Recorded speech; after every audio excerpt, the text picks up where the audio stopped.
यानी इंसान में गैसों का तबादला। इंसान और दूसरे जो अला दर्जे के जानवर होते हैं, इसमें गैसों का तबादला दो जरिए में होता है। एक होता है हवा के रास्ते गुजरने का रास्ता, एयर पासिस वे, और दूसरा हमारे पास है द लंग्स।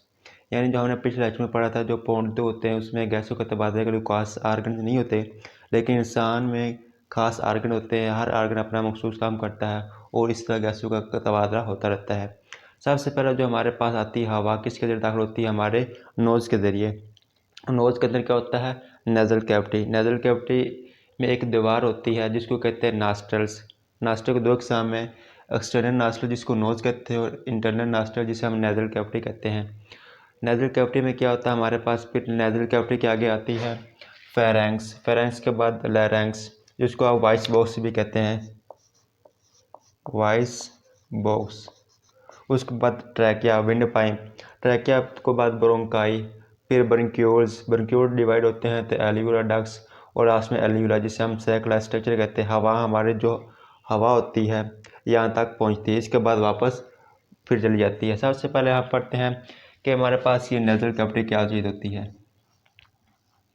नेज़ल कैविटी हमारी ये जो नाक होता है ना, नाक जिसके ज़रिए हवा अंदर दाखिल होती है, इसमें अंदर एक दीवार होती है जिसे हम कहते हैं नॉस्ट्रल्स, दो हिस्सों में तोड़ती है, जिसको नेज़ल कैविटी का नाम दिया गया है। अब नेज़ल कैविटी में हमारे पास इधर जो होते हैं ना बाल होते हैं, एयर होते हैं।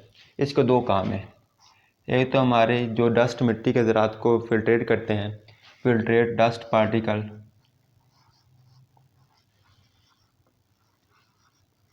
दूसरी जो अंदर हमारी हवा दाखिल होती है, इसको टेम्परेचर को पहले सबसे पहले म्यूकस देती है, म्यूकस के बाद इसको वार्म करती है। Mucus and then warm.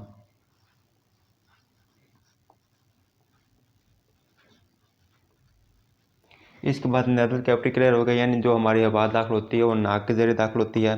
नाक एक दीवार दो हिस्सों में तोड़ती है, जिसको हम नेज़ल कैविटी कहते हैं। नेज़ल कैविटी के अंदर जो बाल होते हैं वो एक तो जो रात मिट्टी को होती है उसको फिल्ट्रेट करता है, डस्ट पार्टिकल को, और म्यूकस भी प्रोवाइड करता है। और जो फिर हमारे पास क्या होता है कि हमारी जो हवा होती है उसको टेम्परेचर या बॉडी के टेम्परेचर के मुताबिक गर्म या ठंडा करती है। नेक्स्ट हमारे पास क्या है? फेरेंक्स।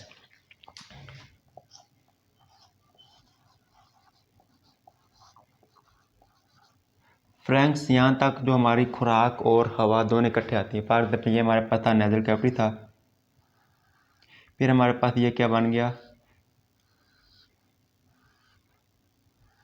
ये हमारे पास ये है फेरेंक्स। ये एक मास्कुलर रास्ता है जिस जहाँ तक खुराक और हवा गैसों के तबादला इकट्ठी होती हैं।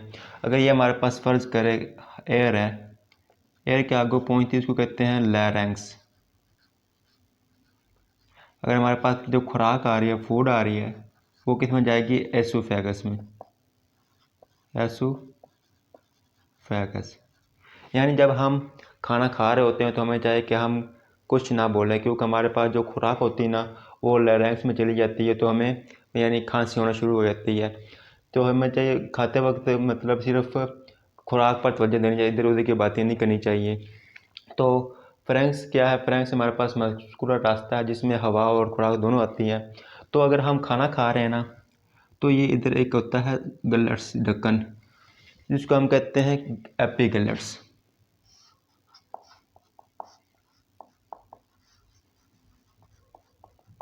अगर हम खाना खा रहे हो तो ये इधर ढक्कन बंद हो जाएगा, यानी ये हवा का रास्ता बंद हो जाएगा, तो ये खुराक हमारे मैदे में यानी एसोफेगस में जाएगी।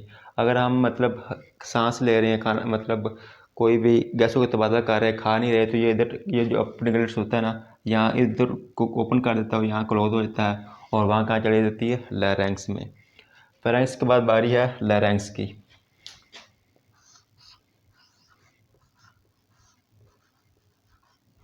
लैरिंक्स का आप कह सकते हैं वॉइस बॉक्स। Voice box. इसे आलासूद क्यों कहते हैं? आलासूद इसलिए कहते हैं कि इसमें फाइब्रस बैंड होते हैं। जब फाइब्रस बैंड, जिससे हमारे पास गिटार होते हैं ना, उसमें दो लाइनें होती हैं, फाइब्रस गिटार, जब हवा टकराती है तो वह वाइब्रेट करते हैं, उसकी वाइब्रेशन से साउंड पैदा होती है। Vibrates vibrates band fibrous band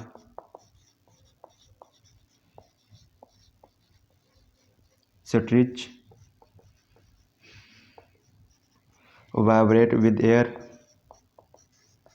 vibrate when air inter,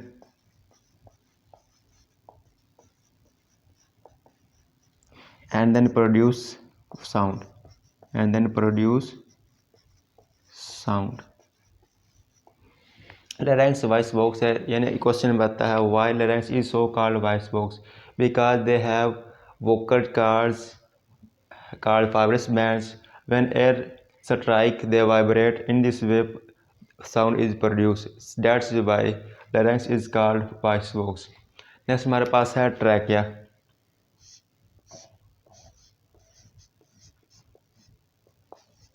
trachea को आप वाइंड पाइप भी कहते हैं, हवा की नाली। इसमें ये हमारे पास ऑलमोस्ट 12 सेंटीमीटर एक लॉन्ग ट्यूब है, लॉन्ग ट्यूब। इसमें ये हमारे पास ये सी शेप के होते हैं ट्रैकिया।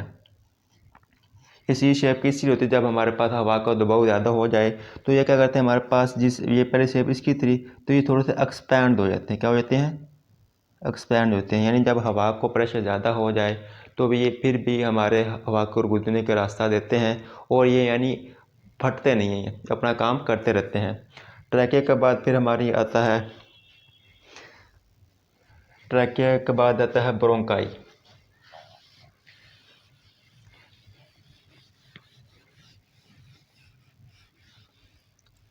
भारत में हमारे पास ट्रैकिया था।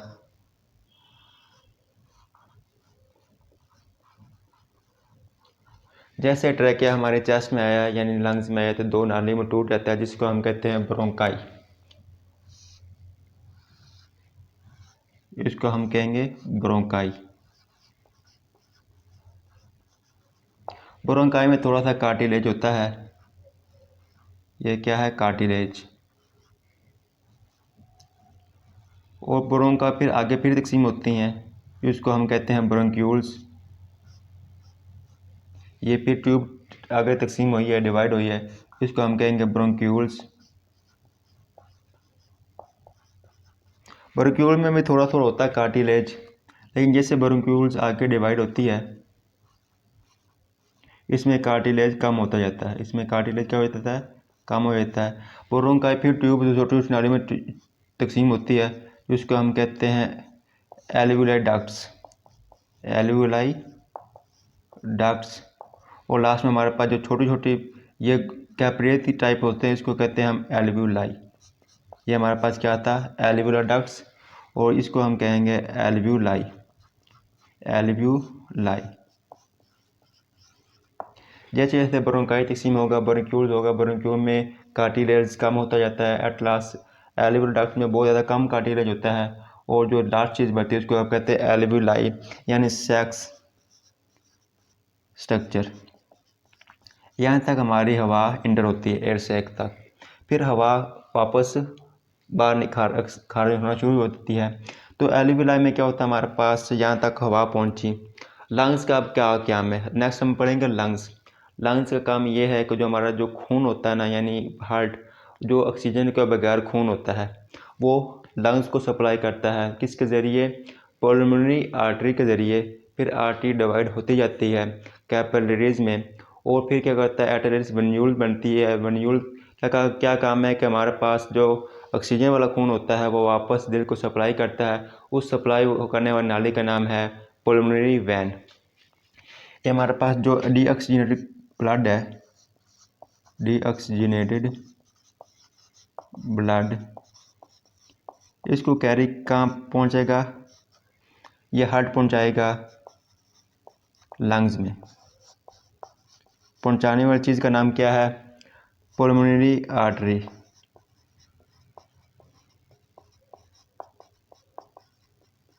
तो आर्टरी आगे तकसीम होता जाएगा कैपिलरीज में, ब्रांचेज में, आर्टरियोल्स में, और फिर कैपिलरीज में। कैपिलरीज क्या होगी? फिर आपस में इकट्ठी होंगी, ओपन्यूल्स बनाएंगे देगी, और जो लंग्स में क्या करेगा? ऑक्सीजनेटेड खून क्या होगा? ऑक्सीजनेटेड खून।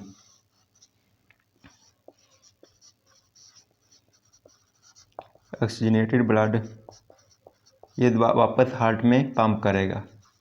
फिर हार्ट क्या करेगा, ये जो ऑक्सीजन वाला खून होगा पूरे जिसमें सप्लाई कर देगा। ये जो ब्लड सप्लाई करता है लंग्स ऑक्सीजनेटेड हार्ट में, उसका नाम है पल्मोनरी वेन्स। Pulmonary veins. तो स्टूडेंट आज हमने पढ़ा